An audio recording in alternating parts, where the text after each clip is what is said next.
고린도후서 11장 23절입니다. 저희가 그리스도의 일꾼이냐 정신없는 말을 하거니와 나도 더 그러하도다. 내가 수고를 넘치도록 하고 옥에 갇히기도 더 많이 하고 매도 수없이 맞고 여러 번 죽을 뻔하였으니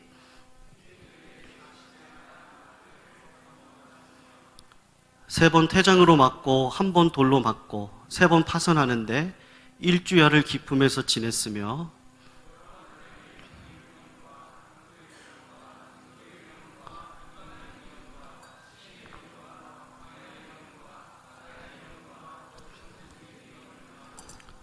또 수고하며 애쓰고 여러 번 자지 못하고 줄이며 목마르고 여러 번 굶고 춥고 헐벗었노라.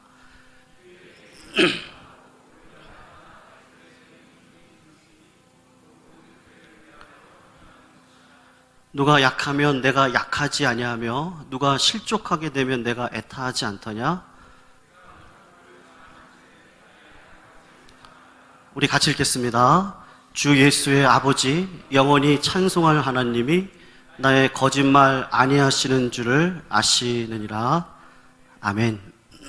우리 옆에 있는 분하고 한번 인사할까요? 어떻게 인사하냐면요, 당신의 얼굴을 보니 복음의 열정이 보이십니다. 한번 그렇게 인사하겠습니다.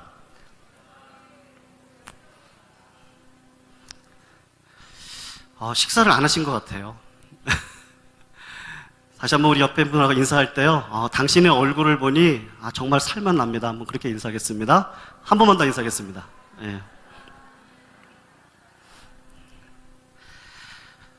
오늘 살아냄의 핵심 질문 5번째 시간으로서 이 복음의 열정에 대해서 같이 하나님의 말씀을 나눴으면 좋겠습니다. 여러분 인식할지 모르시겠지만 제가 금요기도회 때마다 이 살아냄에 대한 이 신자가 어떻게 살아야 될 것인가에 대해서 시리즈로 설명을 하고 있습니다. 오늘이 5번째 시간인데 제가 첫 번째 시간 드렸던 질문이 있었습니다. 그게 뭐냐 하면 자유하십니까? 치료자 되신 예수 그리스도를 내 마음속에 거듭남으로 경험하고 아는 자들은 마취제와 같은 세상의 즐거움이나 세상의 일락을 따라서 하루하루를 견디며 살아가는 것이 아니라 예수님이 치료자이기 때문에 어떠한 상황 가운데서도 그 주님이 치료자임을 알고 오늘 하루로 믿음을 살아가는 자들이 예수 그리스도 안에 있는 자유함을 누리는 자다라고 하는 것을 제가 말씀을 드렸습니다. 그리고 두 번째는 성령을 받으셨습니까? 우리가 보통 성령을 받으면 여러 가지 은사를 생각합니다. 방언의 은사나 영불변의 은사나 또 치유의 은사나 이런 것들을 생각을 하지만 성령을 받은 가장 큰 증거 중에 하나는 예수 안에서 자유함을 누리는 자는 그때부터 제자의 삶을 살기로 소망합니다. 하나님 나라가 내 마음 안에 들어오면 하나님 나라와 의를 살아가고 싶은 소망이 생기는데 그 역할을 누가 하냐 하면 성령을 받으면 하는 겁니다. 그러니까 성령을 받아서 하나님 나라를 소망하고 내가 하나님의 뜻을 알기를 원하는 자들이 마음속에 그런 마음이 있다면 그분은 성령을 받은 것이죠. 그리고 세 번째는 왜 기도하십니까? 하나님의 신자가 되어져서 자유함을 누리고 성령을 따라 이 땅을 살아가다 보면 연속적인 고난이 많습니다. 신자된 인생을 내가 살아보려고 하는데 말씀이 들리기 시작하고 기도를 맛보기 시작하고 나아가는데 내 힘으로 하나님 나라를 이룰 수 없다는 걸 하나님이 경험하게 하십니다. 그래서 성도를 하나님이 어느 자리에 갖다 놓으시느냐 하면 반드시 기도의 자리에 갖다 놓게 하십니다. 성도를 반드시 기도의 자리에 갖다 놓게 하셔서 기도하게 하시죠. 기도하게 하시면서 단순히 내가 하나님 무엇을 해주십시오, 하나님 이걸 해주십시오, 그런 기도 제목보다도 나의 힘으로 할 수 없는 내 모습, 하나님 그래서 애통합니다. 내 심령이 가난합니다. 하나님 나라를 이루고 싶은데 내 힘으로는 될 수 없습니다. 그거를 알기 때문에 하나님은 늘 기도의 자리에 세워놓으시죠. 왜 기도하십니까? 하나님의 은혜가 아니면 살아갈 수 없기 때문에 우리가 기도합니다. 그리고 제가 네 번째로, 고난 중에 계십니까? 예수 믿는 사람들은요, 세상 사람들도 똑같고 예수 믿는 사람도 똑같고 고난 가운데 있습니다. 그런데 그 고난이 저주가 아니고 그 고난이 하나님의 벌이 아니라 하나님의 역사적인 계획 가운데 그 고난을 통해서 우리에게 이루시기를 원하시는 그 뜻이 분명히 있다라는 것을 제가 말씀을 드렸습니다. 그리고 오늘은 이 복음의 열정이 있으십니까? 고난과 복음의 상관관계를 통해서 과연 내가 옥토가 맞는지를 한번 확인하는 시간이 되었으면 좋겠습니다. 프레스타리언 서베이라고 하는 잡지에 실린 내용인데요. 이런 내용입니다. 어떤 사람이 꿈에 천국을 갔습니다. 수많은 사람들이 모여 있는데 옆에 있는 사람과 이야기를 나누다 보니까 그 사람이 자기를 소개를 하기를 자기는 천국에 2000년 동안 살았던 사람입니다 라고 소개를 하는 거예요. 궁금해서 물었습니다. 도대체 2000년을 천국에서 살았으면 예수님 당시의 사람인 것 같으니까 당신 누구십니까? 라고 물었더니 그분이 자기를 소개를 하기를 나는 로마 황제 때 주님을 섬기던 사람인데 내가 기독교인이라는 이유로 화형을 당했다라고 고백을 하는 거예요. 그 말을 듣고 몸소리를 치면서 끔찍한 일이잖아요. 내 몸이 화형을 당한다는 게. 그래서 끔찍한 일이네요. 그렇게 이야기를 했더니 그 사람이 뭐라고 이야기를 하느냐면요. 아닙니다. 주님을 위해서 고난을 받는 것이 제게는 영광입니다. 라고 대답을 했습니다. 그러자 다른 쪽에 있던 사람이 대화에 끼어들어서 자기를 소개를 하는데 나는 천국에서 몇백 년 정도를 살았는데 남해에 있는 에로망가라는 섬에서 왔습니다. 라고 자기를 소개를 하는 거예요. 그 섬에 존 윌리엄스라고 하는 선교사님이 오셨고 복음을 전할 때 저도 그 복음을 받았고 영접을 했는데 우리 마을 사람들이 그 선교사도 죽이고 나도 죽여서 잡아먹었습니다. 그 마을 사람들이 식인종이었거든요. 이렇게 이야기를 하니까 이 이야기를 들었던 이 꿈꾸는 사람이 정말 끔찍한 일이네요. 그렇게 이야기를 하니까 그도 말하기를 뭐라고 이야기를 하냐면 아닙니다. 나도 주를 위하여 죽는 것이 행복했습니다라고 이야기를 하는 겁니다. 그리고는 두 사람이 아주 환한 얼굴로 그를 바라보면서 물었어요. 꿈을 꾸던 그 자에게 물은 겁니다. 형제는 그리스도를 위하여 어떤 고난을 받으셨습니까? 우리 성도님들은 그리스도를 위하여 어떤 고난을 받으셨습니까? 이 사람이 이 질문에 대답을 못하고 쩔쩔매고 있다가 식은땀을 흘리면서 꿈에서 깨어났습니다. 성도님들 천국에 가면 이런 인사할까요? 우리 성도님은 그리스도를 위해서 어떤 고난을 받으셨습니까? 잘 모르겠지만 저는 이런 대화 천국에서 하지 않을 것 같습니다. 이건 그냥 꿈이에요. 만일 누가 우리 성도님들에게 주를 위해서 어떤 고난을 당하셨습니까? 라고 묻는다면 여러분들은요 어떤 생각이 드세요? 주를 위해 고난을 받아야 하는데 고난받지 못한 것이 부끄럽고 미안한 생각이 혹시 드십니까? 2주 전 주일 오후 예배 때 우리 교회에 모퉁이돌 선교회에서 사역을 하시는 이상 목사님이 오셔서 말씀을 전해주셨던 적이 있었습니다. 우리 청년들은 듣지 못했을 텐데 이상 목사님이 젊은 시절에 북한 땅을 위하여 중국을 거점으로 해서 성경을 배달하는 일을 했습니다.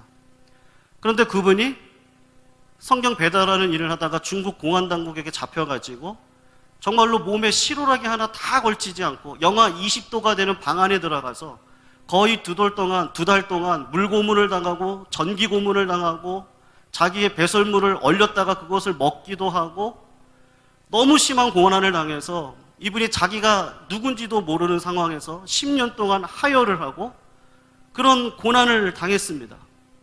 그런 이상 목사님의 말씀을 들을 때 우리의 마음속에, 아니 제 마음속에 선교 한번 가보지 못하고 그냥 편하게 살아서 선교하는 분들, 주님께 미안하다고 하는 마음 혹은 그 마음에 늘 빚지는 것 같아서 사실은 부담스러운 마음이 약간은 있습니다. 왜냐하면 우리는요 그 선교사님에 비하면 비교적 평안한 삶을 살고 있어요. 풍족하지는 않아도 우리 젊은 세대는 가난하게는 살지는 않는 것 같아요. 개인적으로 제가 목회를 하면서도 그렇게 고난이라고 부를 만한 경험은 저에게 없는 것 같습니다. 여러분, 주를 위해서 고난받는 것이 도대체 어떤 것일까라고 하는 것이 의미 있는 질문이기는 하지만 정말로 평탄한 삶보다는요, 고난의 삶을 사는 것이 주님을 더욱더 기쁘게 하는 것일까? 그거에 대해서 고민을 해보셔야 됩니다. 주를 위해 고난을 받는 것도 기쁜 일이긴 한데 고난 자체가 영광인가요? 어떻게 생각하십니까? 고난이 영광인가요? 답을 해주세요. 고난이 영광인가요? 고난 자체가 영광스러운 거 맞습니까? 저는 고난 자체가 영광이 아니라고 생각합니다. 왜냐하면 주님께 갔을 때 고생을 많이 하고 큰 고난을 당한 사람은요, 금면류관을 받고, 주님을 믿으면서도 별 고생 없이 비교적 평안하게 삶을 사는 사람은 천국에 가서 개털 면류관을 쓴다고 한다면요, 우리는 마땅히 길을 써서라도 고난받는 일에 나아가야 됩니다. 선교를 가도요, 그냥 그런 데 가면 안 돼요. 식인종이 나을 만한 곳에 가서 선교를 해야 되고, 목회를 해도 도시 목회하면 안 되고, 교인들이 가져다주는 쌀로 끼니를 연명하거나, 자녀들은 학교도 제대로 보내지 못하는 궁색한 삶을 자원해서 의도적으로 그곳에 가야 합니다. 그런데 저는 사실은 그런 삶에 자신도 없고 두렵기도 하지만 과연 그런 삶이 하나님께서 원하시는 영광스러운 삶일까? 사실 그거에는 동의를 못 하겠어요. 저는 할 수만 있으면요, 고난받지 않는 게 더 좋습니다. 그리고 저는 그게 하나님 아버지의 마음이라고 생각해요. 하나님 우리 아버지시기 때문에 자녀들이 고난받는 거 결코 좋아하시지 않습니다. 고난이 영광이 아닙니다. 우리가 현실의 평안을 구하고 기도를 하죠. 우리가 가족을 위해서 기도할 때 남편이 됐든 아내가 됐든 아프지 않았으면 좋겠고, 생활도 아주 궁하지 않았으면 좋겠고, 우리가 섬기는 교회가요, 큰 문제가 없었으면 좋겠고, 우리 교회 교인들이 어려움이 없이 비교적 순탄하게 살았으면 좋겠습니다. 우리가 하는 기도 제목들은 다 평안을 놓고 하는 기도 제목들이죠. 우리가 기도를 하면서요, 우리 교회 교인들에게 천국에서 큰 상을 받도록 이 땅에서요, 무지막지한 고난을 하나님 당하게 해주십시오. 환난을 당하게 하시고 이 세상에서 하는 일마다요 다 실패하게 하셔서 천국만 소망하며 살아가게 해주십시오라고 우리는 사실 기도하지 못하죠. 금요 기도회 때 나와서 기도하는 기도 제목들 하나하나를 살펴보면 우리의 나라의 평안을 위해서 기도하고 우리 가정의 평안을 위해서 기도합니다. 자녀들이 잘 되기를 원하고 우리 교회가 평안하면 좋겠어요. 선교사님들 나가서 하시는 분들이 힘들고 어려운 가운데서 선교하시는 것이 아니라 재정적으로도 부족함이 없었으면 좋겠고 육신적으로도 곤피폐하지 않았으면 좋겠습니다. 우리가 하는 기도가 그겁니다. 환난을 당한 자 환난을 끊게 해주시고 육신에 아픔이 있는 자 주님의 의로운 손을 드셔서 좀 깨끗하게 치유해달라고 우리는 그렇게 정직하게 기도를 하죠. 그러니까 고난이 사실은 영광이 아니에요. 기독교 관점에서 보면 그렇습니다. 그런 면에서 오늘 본문 말씀은 오늘 우리를 조금 혼란스럽게 하는 면이 있어요. 왜냐하면 바울은 그가 다른 사람들보다 더 많은 고난을 받은 것을요 자랑하고 있는 것처럼 보이기 때문에 그렇습니다. 24절 이하를 보면 유대인들의 매가 얼마나 혹독합니까? 40대를 맞으면 사람이 죽는다고 할 만큼 심하게 때렸는데 그래도 사도 바울은 40의 하나 감함에 39대를 맞았어요. 몇 번을 맞았습니까? 5번을 맞았어요. 그러니까 죽을 고비를요 5번을 넘긴 거예요. 율법을 범하는 자 돌로 쳐서 죽였는데 끔찍한 처형입니다.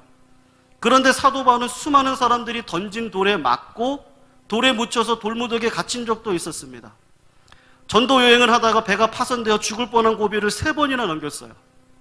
사도 바울이 우리한테 이렇게 질문할 것 같아요. 여러분들은 추워서 얼어 죽은 적이 있으면 죽을 것 같은 고난이 있었습니까? 배가 고파서요 죽을 것 같은 그런 고난이 있었습니까? 저는 추워서 죽을 뻔한 적도 있고 배가 고파서 굶어 죽을 뻔한 적도 있어요. 강도를 만나서 가진 것이 다 털렸어요. 성경금을 다 털린 겁니다. 그리고 강도에게 죽임을 당할 뻔한 적도 있어요. 남들은 평생 살면서 한 번 경험하기도 힘든 것을 사도 바울은 엄청나게 많이 고난을 경험을 했어요. 근데 이 말씀이 꼭 자랑하는 것처럼 고난을 이야기를 하고 있는 것처럼 보인다는 것이죠. 성도님들, 우리도 무언가를 자랑하고 싶을 때는 사실은 조금 세련되게 자랑하려고 합니다. 자랑을 하고 싶을 때요. 남들이 보기에는 너무 자랑하네, 그런 소리 듣기 싫어서 세련되게 자랑할 때 어떻게 자랑하시죠? 무슨 형태를 띠고 자랑을 합니까? 겸손의 형태를 띠고 우리가 자랑을 하잖아요. 예를 들면 이렇습니다. 어떤 분이 이렇게 말을 하죠. 아내 자랑하는 거, 자식 자랑하는 거, 팔불출이라고 하는데, 제가 참 팔불출 같지만 오늘 아내 이야기 좀 하겠습니다. 자식 자랑 좀 하겠습니다. 그렇게 말씀하시는 분도 있습니다. 아니면 또 이렇게 얘기를 하시죠. 아니면 오늘 제가 아내 흉 좀 보겠습니다. 그렇게 말해놓고서는 은근히 아내를 칭찬하기도 합니다. 그리고 이렇게도 하죠. 그리 자랑할 것은 아니지만 제가 학창시절에 항상 1등만 했습니다. 때려주고 싶죠. 아니면 부족하지만 하나님의 은혜로 제가 서울대 나왔습니다. 더 때려주고 싶죠. 자랑할 거 아니지만 저는요, 이런 사랑 저런 사랑 이렇게 받았습니다. 겸손의 형태를 취하면서 은근히 자기 것을 이렇게 드러내는데, 사도 바울이 18절을 잠깐 보세요.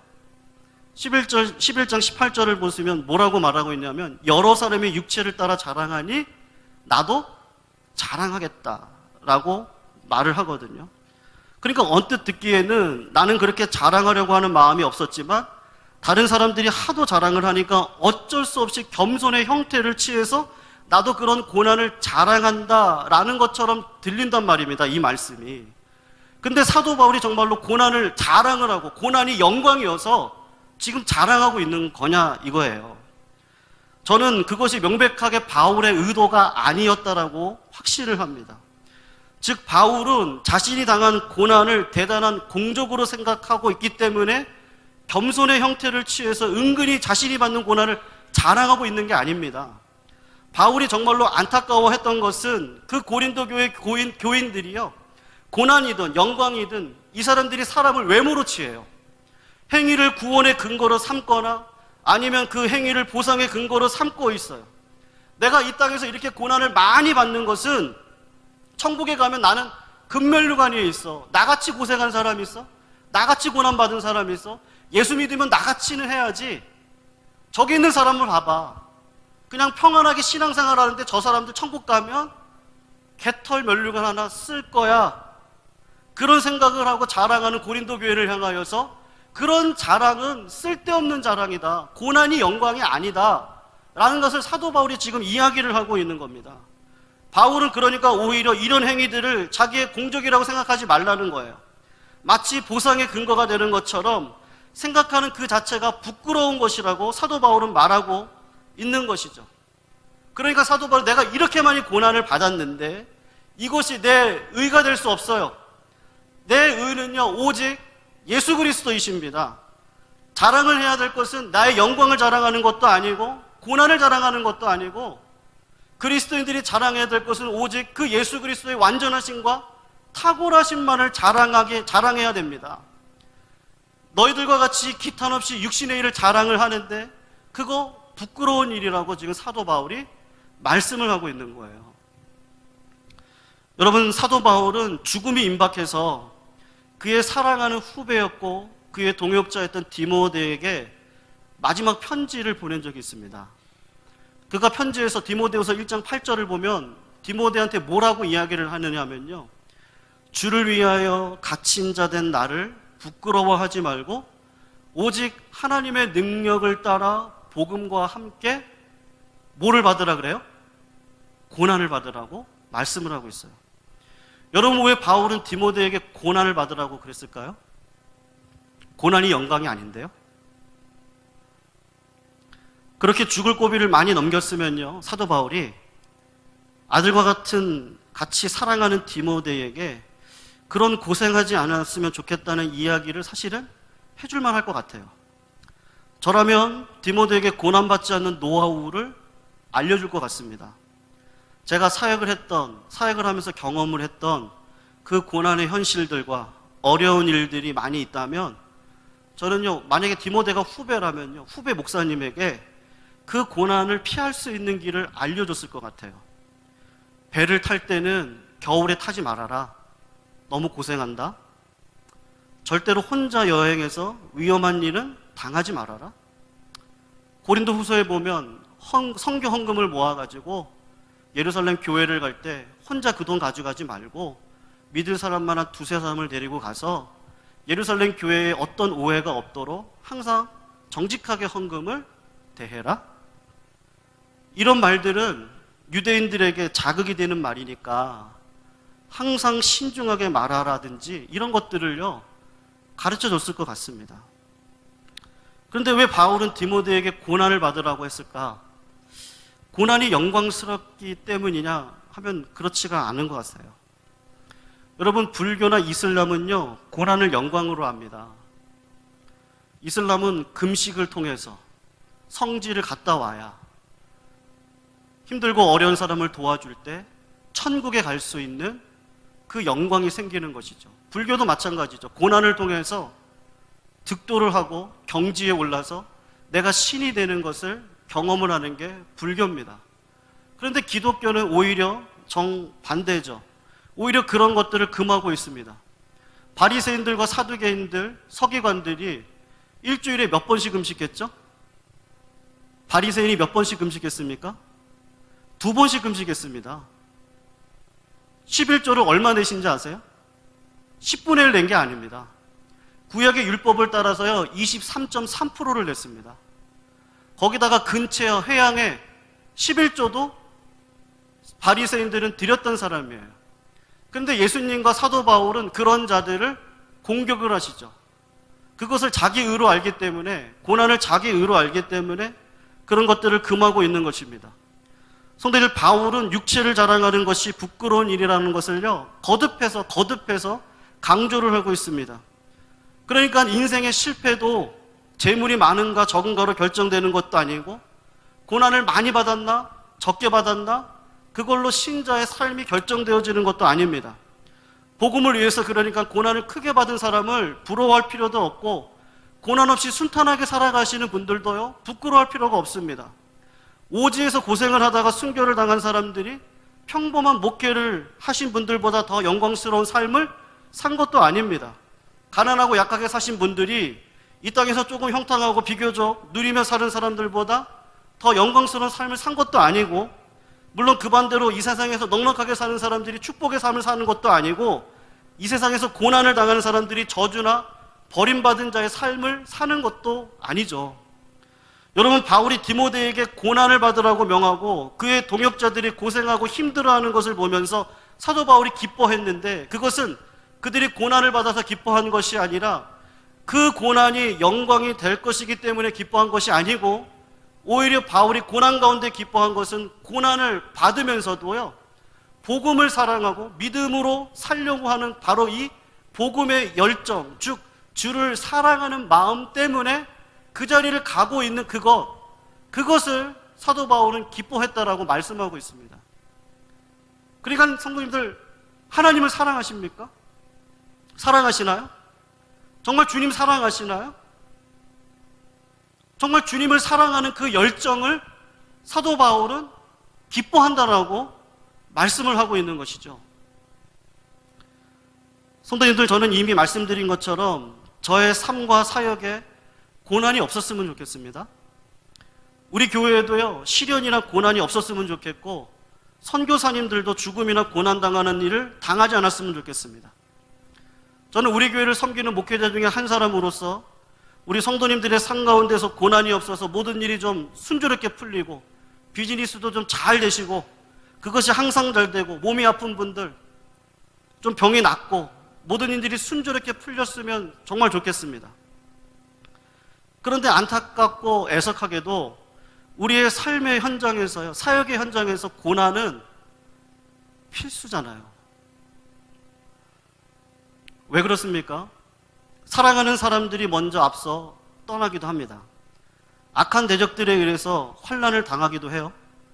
교회 안에서 좋은 관계라고 생각을 했는데 관계에서 우리가 상처도 받습니다. 물질적으로 궁핍함을 경험하기도 해요. 자녀들이 불의의 사고를 당하기도 합니다. 제가 섬겼던 한 청년의 아버지는 정말로 신앙도 좋으시고 두 딸이 결혼을 기다리고 있는 가운데 있는데 공사를 하다가 10m 밑으로 떨어져서요. 돌아가셨어요. 한 달 전 이야기입니다. 우리는 죄된 인생을 살아가기 때문에 어느 누구도 고난을 피할 수 있는 사람은 이 땅에 아무도 없습니다. 그런데 그 고난을 이길 수 있는 분이 누구시죠? 예수 그리스도 한 분밖에 없거든요. 우리 교회의 자랑이 무엇이 돼야 됩니까? 우리 교회가 이렇게 고난을 많이 받았다? 우리 교회가 이렇게 봉사를 많이 한다? 우리 교회가 이런 것을 너무너무 잘한다? 그것이 우리 교회의 자랑이 아니고 우리 교회가 자랑해야 될 것은요, 그런 고난의 현실을 이길 수 있는 예수 그리스도가 나의 주님이시고 우리 교회의 머리가 되신다고 하는 그 사실을 우리가 자랑하고 증거하며 살아가야 될 줄로 믿습니다. 그러니까 오늘 본문을 통해서 우리에게 전달되는 사도 바울의 마음은 바울이 얼마나 고난을 많이 받았는가, 그래서 내가 얼마나 괜찮은 사람인가 하는 것이 아니라 그런 엄청난 고난을 감수하고서라도 포기할 수 없는 그 복음의 열정입니다.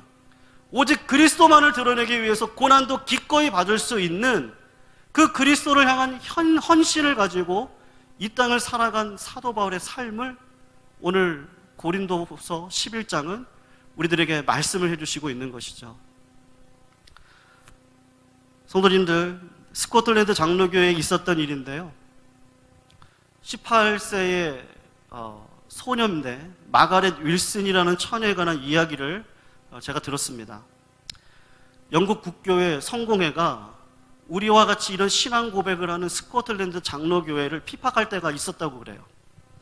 특별히 1980년대부터 30년간 스코틀랜드 장로교회를 핍박을 했는데, 특별히요 1980년에서 8년 동안 집중적으로 박해를 하면서 8년 동안 몇 명의 우리와 똑같은 신앙 고백을 하는 우리와 같은 분들을 몇 명을 죽였느냐 하면요, 18,000명을 죽였습니다. 8년 동안. 1년이면 2,200명이 죽어나갔고, 다시 환산을 하면요, 한 달에 200명이 죽은 거예요. 매달 200명씩 8년 동안 끊임없이 고난당했습니다. 그 끊임없이 당하는 고난 가운데 18살 마가렛 윌슨이라고 하는 여자가 잡혔어요. 그녀를 죽이는 방법은 간단해요. 솔웨이라는 해변에다가 말뚝을 많이 박아놓는 겁니다. 해변에다가 썰물이 될 때 많이 박아놨다가 예수 믿는 사람들을 다 거기다가 묶는 거죠. 그리고 밀물이 들어오면 물이 점점 차기 시작을 하면서 그들이 익사를 당하기 직전까지 놔둡니다. 그리고 성공의 이 사제들이 배를 띄워놓고 그 옆에서 기다리고 있는 거예요.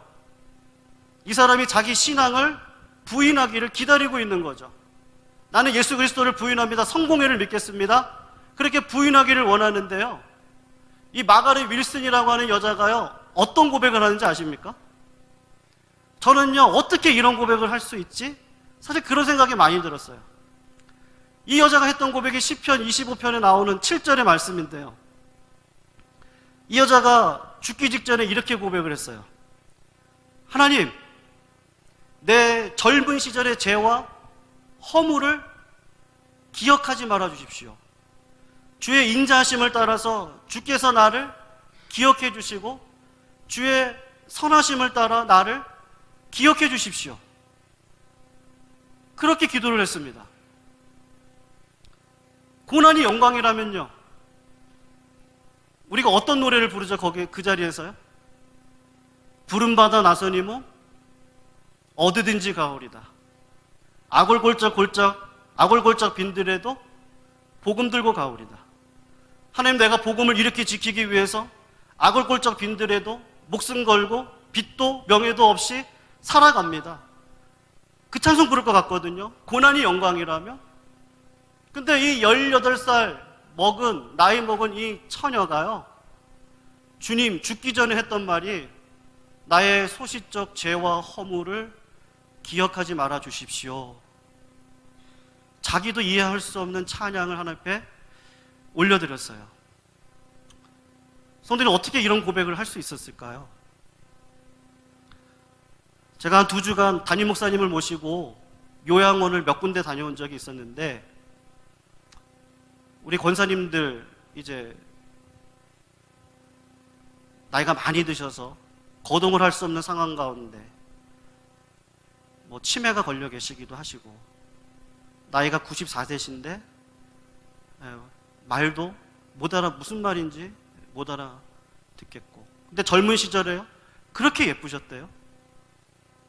그렇게 교회에서 봉사를 많이 하신 분인데 나이가 드셔서 결국은 요양원에 가서 그렇게 앉아서 죽음을 기다리고 있는 그 현실을 제가 보면서, 아, 마가렛 윌슨의 이 고백이 진짜 고백이구나. 우리가 주님 앞에 자랑할 게 있습니까? 우리가 하루에 5시간을 기도한다고 해서 그게 주님 앞에 자랑이 됩니까? 1년에 성경을 5독을 한다고 한들, 100독을 한다고 한들 그게 주님 앞에 자랑이 될 수 있습니까? 내 몸이 잿덩어리에서 결국은 죄의 종이 되어 팔려 죽음의 자리에 가야 되는 내 현실인데, 그 현실 앞에서 고난이 영광일 수 있나요? 내가 이런 고난 당했는데 하나님, 이 고난이 있으니까 나를 구원시켜 주십시오 할 수 있는 그게 우리 가운데 있나요? 우리에게는요 어떤 의도 없습니다. 마가렛 윌슨은 그걸 안 것 같아요. 나에게 있는 의는 아무것도 없어. 이 고난도 내가 천국에 들어갈 수 있는 도구가 될 수 없는 거예요. 그러니까 주님, 나 죄인인데 내 소시적의 죄와 허물을 기억하지 말아주시고 하나님의 선하심과 인자하심을 붙드는 거죠. 주님의 선하심과 인자함이 나를 기억하시고 이끌어달라고 하는 그 기도가, 아, 정말로 신자의 고백이구나. 여러분, 우리 주님이 십자가상에 돌아가실 때 어떤 고백하셨습니까? 아골골적 빈들에도 내가 주님 뜻 갖고 갑니까? 갑니다라는 기도를 했습니까? 우리 주님도 똑같아요. 시편 22편, 나의 하나님, 나의 하나님, 어찌하여 나를 버리셨습니까? 하나님조차도 나를 버리십니까? 이 땅 가운데 있는 제약된 삶 속에서 찾아오는 하나님을 떠난 인생, 제약된 인생이 어떤 것인지를 예수 그리스도께서 십자가상에서 정확하게 보여주시는 것이죠. 그리고 주님은 당당하게 십자가의 길을 걸어가십니다. 왜요? 예수 그리스도 보혈의 공로가 아니고 이 땅 가운데 어느 누구도 구원이 없기 때문에, 아무리 어떤 고난이 있다 할지라도 그 고난이 영광이 될 수 없는 걸 우리 주님이 아시기 때문에, 사도 바울도 그걸 아는 거죠. 그러니까 30절 31절에 내가 부득불 자랑할 거 있는데 고난 자랑하는 게 아니야, 약함을 자랑한다고.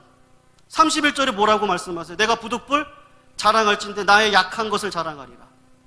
주 예수의 아버지 영원히 찬송을 하실 분이다. 나의 약함을 사도 바울은 자랑을 하고 있는 것이죠. 사랑하는 성도님들, 이 땅에 고난 없는 사람은 단 한 사람도 없습니다. 그러나 하나님께서 기뻐하시는 것이 무엇이냐? 주님의 십자가의 보혈의 공로가 뭔지를 알고 내 마음속에 애통하는 마음과 심령이 가난한 마음과 하나님 나라와 의를 구할 수 있는 그 하나님께서 나에게 주시는 그 감동의 마음을 가지고 그 고백 가운데 순전하고 진실된 인생을 살아가는 자들을 주님은 오늘도 구하고 있는 것이죠. 우리가 진정으로 가치 있는 게 뭐죠? 성도들, 복음의 열정을 가지고 살아가십니까? 고난도 자랑이 될 수 있고 풍요로움도 자랑이 될 수 있습니다.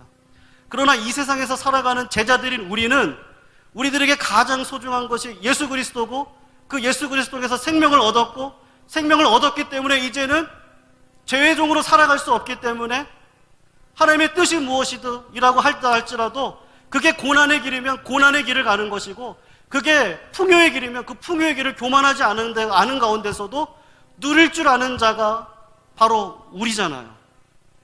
사도 바울이 내게 능력 주시는 자 안에서 내가 모든 것을 할 수 있습니다. 비천에 처할 줄도 알고 풍부에 처할 줄도 알아. 일체의 비결을 배운 사도 바울이 어떤 상황 가운데서도 누구만 자랑했겠습니까? 예수만 자랑하셨겠죠. 예수만 자랑했습니다. 내가 40의 한한감함매를 5번을 맞고 좌초를 경험하고 죽을 위기를 넘기고 돌에 맞을 위기를, 이거 왜 이야기하느냐? 이런 자랑 다 헛되다. 나는 약할 그때 강함 대신 예수 그리스도만을 이 땅 가운데 자랑하며 살아가겠다. 성도들, 우리 한국교회에 필요한 게 무엇일까요? 그리고 우리 교회에 정말로 필요한 게 뭐죠? 저는 주님이라고 생각합니다. 우리 교회가 전통교회고 역사가 있는 교회니까 말씀을 집중하지 않으면 어느 순간 경건의 모양을 쫓아가기 쉬운 교회가 우리 교회예요. 우리 교회가 가지고 있는 풍부한 컨텐츠가 있지만 그런 것들이 복음을 위해서 쓰지 않으면 하나님은 옥토가 아니니까 열매를 맺을 수 없게 할 것입니다. 우리의 마음이 옥토 맞습니까? 옥토가 맞으면 말씀 앞에 서셔야 됩니다. 그리고 기도의 자리에 항상 설 수 있는 겸허한 마음으로 늘 주님 앞에 우리가 서야 되는 것이죠. 우리 교회가 살만날 수 있는 비결은요, 다른 거 다 필요 없을 것 같아요. 목사님 말씀하신 것처럼 내 안에 복음의 열정, 복음의 열정으로 말미암아 기인되어지는 말씀을 사랑하고 기도의 자리에 서서 회개가 터지고 하나님의 능력을 힘입기를 원하고 나의 힘으로 될 수 없는 걸 알기 때문에 지체의식을 갖고 서로가 사랑하고 서로를 위해서 기도해주고 힘들고 부족한 거 서로가 채워주고 그런 복음의 열정이 있는 교회를 하나님이 쓰시겠죠. 하나님은 오늘도 하나님을 만홀히 여기지 말라라고 우리들에게 말씀하고 계시는 줄로 믿습니다. 너가 무엇으로 심든지 그대로 거두리라. 오늘 우리는 복음을 심으시기를 주님의 이름으로 부탁을 드리겠습니다. 성도님, 우리의 삶 속에서도요, 사역 속에서도, 그리고 우리 교회에서도 언제나 그 중심은요, 내가 어떻게 주님을 영화롭게 할 수 있을까? 그 질문이 살아있는 질문 되시기를 주님의 이름으로 부탁드리겠습니다.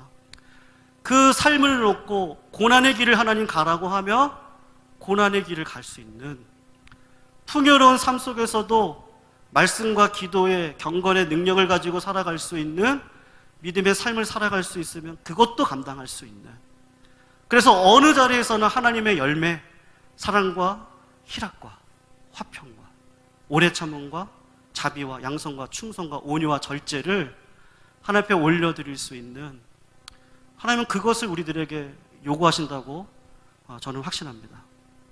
사랑하는 성도님들, 그런 고백과 그런 행동이 같이 가셔서 정말 우리 평안교회가요, 하나님 앞에 이렇게 쓰임받을 수 있는, 지금도 쓰임받고 있지만 더 크게 쓰임받을 수 있는 교회 되기를 주님의 이름으로 축원합니다.